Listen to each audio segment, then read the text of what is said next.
Welcome back, my friends. We're continuing with the guide through A Course in Miracles, specifically the workbook and lesson 43. God is my source. I cannot see apart from him. So we have a little bit of a continuation with that seeing, the theme of seeing, which is played throughout our 43 lessons so far, and will continue to play out throughout the course.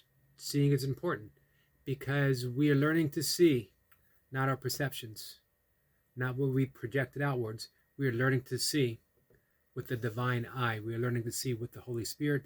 We are learning to see from the actuality of who we are. So God is my source. I cannot see apart from him. It's an important ingredient, important piece of that puzzle dropped in place. Perception is not an attribute of God. His is the realm of knowledge. Yet, he created the Holy Spirit as the mediator between perception and knowledge. Without this link with God, perception would have replaced knowledge forever in your mind. With this link with God's perception, with this link with God, perception will become so changed and purified that it will lead to knowledge. That is the function as the Holy Spirit sees it. Therefore, that is the function in truth. In God, you cannot see. In God, you cannot see. Perception has no function in God and does not exist. Yet in salvation, which is the undoing of what never was, perception has a mighty purpose. Made by the Son of God for an unholy purpose, it must become the means for its restoration. It must become the means of the restoration of his holiness to his awareness. Perception has no meaning, yet does the Holy Spirit give it meaning very close to God's. Healed, perception becomes the means by which the Son of God forgives his brother and thus forgives himself. So, perception is not an attribute of God. However, it is what we work with. It's what we have in this world. It's what we have between us. It's how we see ourselves. It's how we see the world. So we use it as a means of forgiveness. We use it as a means of truly seeing. We use it as a means of seeing past perception to reality. You cannot see apart from God because you cannot be apart from God. Whatever you do in him, because you think with his mind. Because whatever you think with his mind. If vision is real, and it is real to the extent to which it shares the Holy Spirit's purpose, then you cannot see apart from God.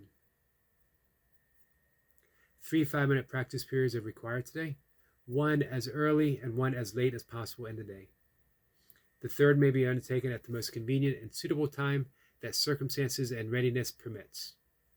At the beginning of these practice periods, repeat the idea for today to yourself with eyes open, then glance around you for a short time, applying the idea specifically to what you see. 4 or 5 subjects for this phrase of practice are sufficient. For this practice period are sufficient. You might say, for example, God is my source. I cannot see this desk apart from him. God is my source. I cannot see this cup, this phone, these glasses, this hand apart from him. Although this part of the exercise periods should be relatively short, be sure that you select the subject for this phrase of practice indiscriminately. It should be pretty familiar to us by now.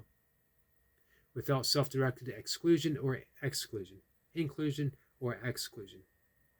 For the second and longer phrase, close your eyes, repeat today's idea again, and then let whatever relevant thought occur to you, whatever relevant thoughts occur to you, and add to the idea in your own personal way.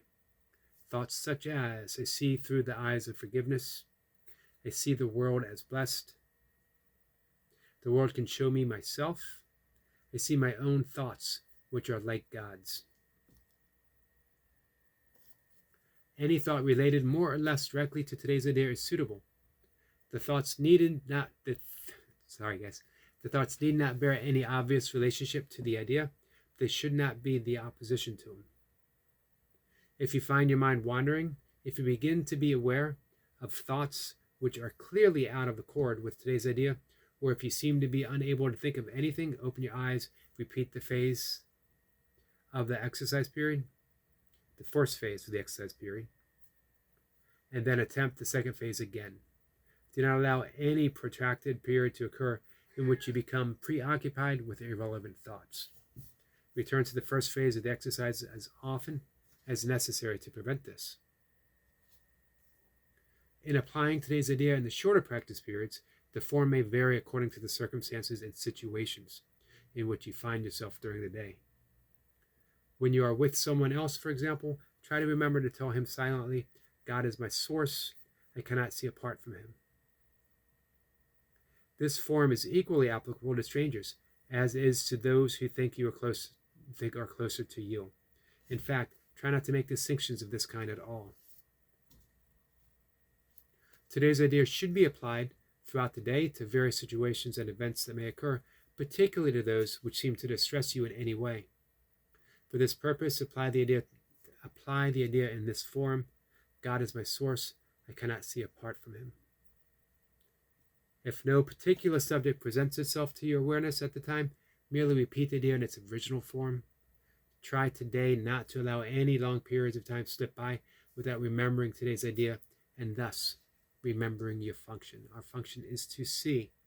To truly see is to forgive. To truly see that God is my source and I cannot see apart from him means forgiveness isn't even necessary. To see that God is my source and knowing that we cannot see apart from him means that we have the clear seeingness of the Holy Spirit, which does not judge, which does not make distinctions, which does not make anything special, good or bad. So forgiveness isn't even a possibility, because for God, who is our source, to recognize that which needs to be forgiven, it would make it real. And in the mind of God, sin, error is impossible. Only love exists. I love you.